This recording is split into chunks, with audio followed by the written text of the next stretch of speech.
आखिरकार डायबिटीज़ के मरीज़ों के लिए एक बहुत ही पुरुम्मीद और हौसला देने वाली खबर हमारे पास मौजूद है, और वो ये कि चाइनीज़ ने एक डायबिटीज़ के पेशेंट को, जो कि इंसुलिन डिपेंडेंट डायबिटीज़ का मरीज़ था, जिसको इंसुलिन के इंजेक्शन लगते थे, उसको मुकम्मल तौर पर सेहतयाब कर दिया है।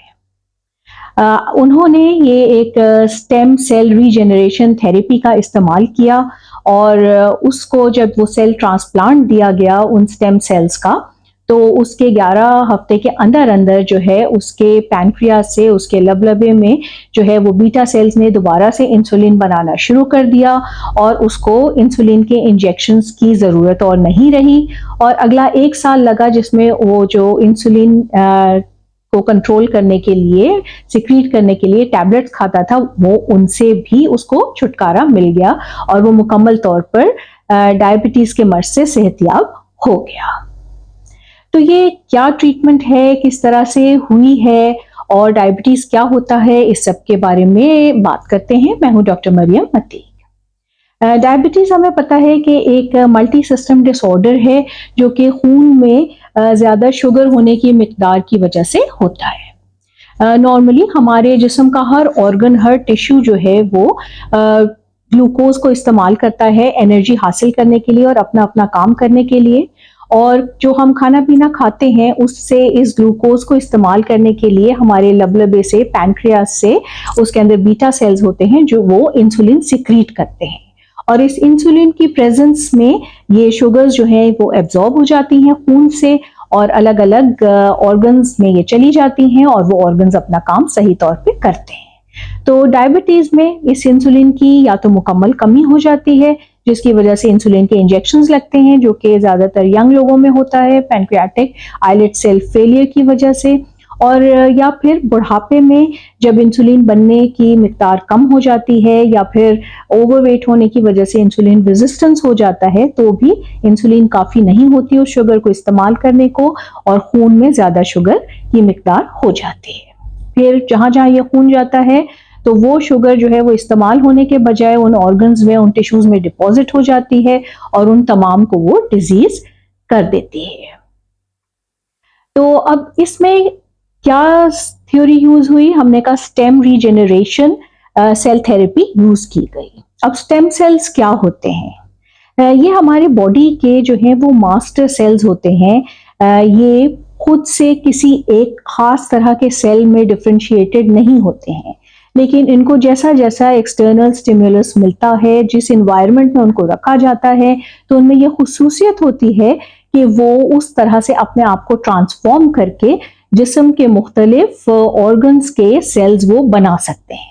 तो वो स्किन के सेल्स में भी चेंज हो सकते हैं, ब्लड के सेल्स में चेंज हो सकते हैं, मसल सेल्स में चेंज हो सकते हैं, कार्डियक सेल्स में चेंज हो सकते हैं, और जिस्म के हर हिस्से के सेल्स में वो चेंज हो सकते हैं। तो ये जो है हमारे जिस्म में जो रिपेयर, वेयर एंड टेयर का काम करते हैं, उसके लिए ये स्टेम सेल्स बहुत ज़रूरी हैं।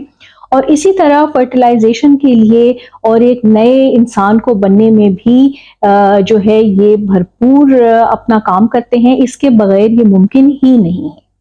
क्योंकि फर्टिलाइजेशन में जब इंसान सिर्फ एक human female and male cell से बनता है, तो पहले वो एक बॉल ऑफ सेल्स बनता है, और ये सारे जो हैं ये स्टेम सेल्स होते हैं जो कि एम्ब्रियो में प्रेजेंट होते हैं, एम्ब्रियोनिक स्टेम सेल्स होते हैं, और ये फिर डिफरेंट स्टिमुलस से अपने आप को जिस्म के मुख्तलिफ ऑर्गन्स के हिसाब से डिफ्रेंशिएट करना शुरू कर देते हैं, और जिस्म में हर तरह का ऑर्गन बना के एक मुकम्मल जो है वो इंसान तख्लीक हो जाता है। इसी तरह से ये सेल्स जब बड़ों में पैदा होते हैं, पैदा नहीं होते बल्कि मौजूद होते हैं, तो इनको एडल्ट स्टेम सेल्स कहते हैं, और ये हमारे हर ऑर्गन में थोड़े बहुत मौजूद होते हैं ताकि एज एंड व्हेन रिक्वायर्ड उनको रिपेयर किया जा सके। तो चाइनीज ने जो खून के अंदर हीमोपोएटिक स्टेम सेल्स थे उनको अलग किया, और उनको जो है वो प्रोग्रामिंग ऐसे की कि उनको उन्होंने चेंज किया सीड सेल्स में,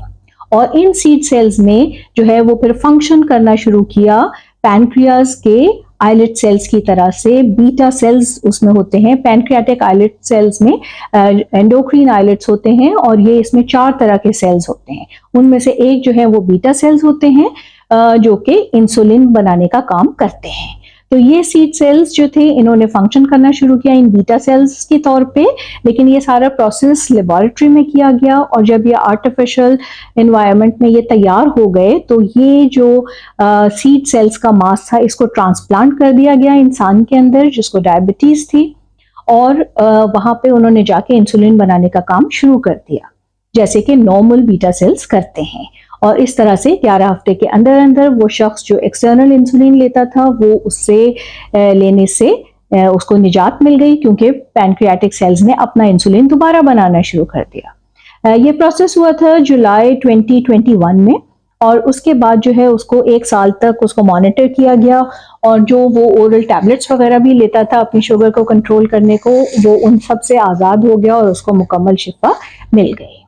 तो ये एक बहुत ही ग्राउंड ब्रेकिंग न्यूज़ है, एक नई डेवलपमेंट है साइंस के फील्ड में और स्टेम सेल रीजेनरेशन से और बहुत सारे काम ऑलरेडी किए जा रहे थे लेकिन ये पहली दफ़ा किया गया है और ये बहुत सक्सेसफुल हुआ है। अब डायबिटीज़ जो है वो तमाम दुनिया में बहुत ज़्यादा मौजूद है और इस वक्त हमारे पास नेली 550 मिलियन पीपल हैं जो कि ऑलरेडी डायबिटीज़ का शिकार हैं और ख़ास करके चाइना में दुनिया में से सबसे ज़्यादा डायबिटीज़ के केसेस वहाँ मौजूद हैं। 140 million people are already suffering with diabetes और उनमें से 40 मिलियन ऐसे हैं जिनको कि एक्सटर्नल इंसुलिन इंजेक्शंस लगते हैं। तो ये एक बहुत ही जो है हौसला अफजा न्यूज़ है कि इस तरह से इन सब लोगों का इलाज किया जा सकेगा और सून इनफ ये इलाज जो है वो ज़्यादा कॉमन हो जाएगा। तब तक के लिए हमें ये चाहिए कि हम अपना हेल्दी लाइफस्टाइल मेंटेन करें, अपने आप को ओवरवेट होने से बचाएं, स्मोकिंग बिल्कुल नहीं करें, अल्कोहल बिल्कुल नहीं कंज्यूम करें, एक्सरसाइज अपनी ज़िंदगी में शामिल रखें, अपनी नींद पूरी करें ताकि जिन लोगों को ये जेनेटिक प्रॉब्लम है कि उनकी ख़ानदान में भी डायबिटीज़ चल रही है वो लोग भी उसको डेवलप होने ही ना दें और बाकी जो नए लोग हैं वो भी अपना हेल्दी लाइफस्टाइल रख के इस मौजी बीमारी से महफूज रहें। So thank you and we'll come back again with another interesting topic. Assalamu alaikum.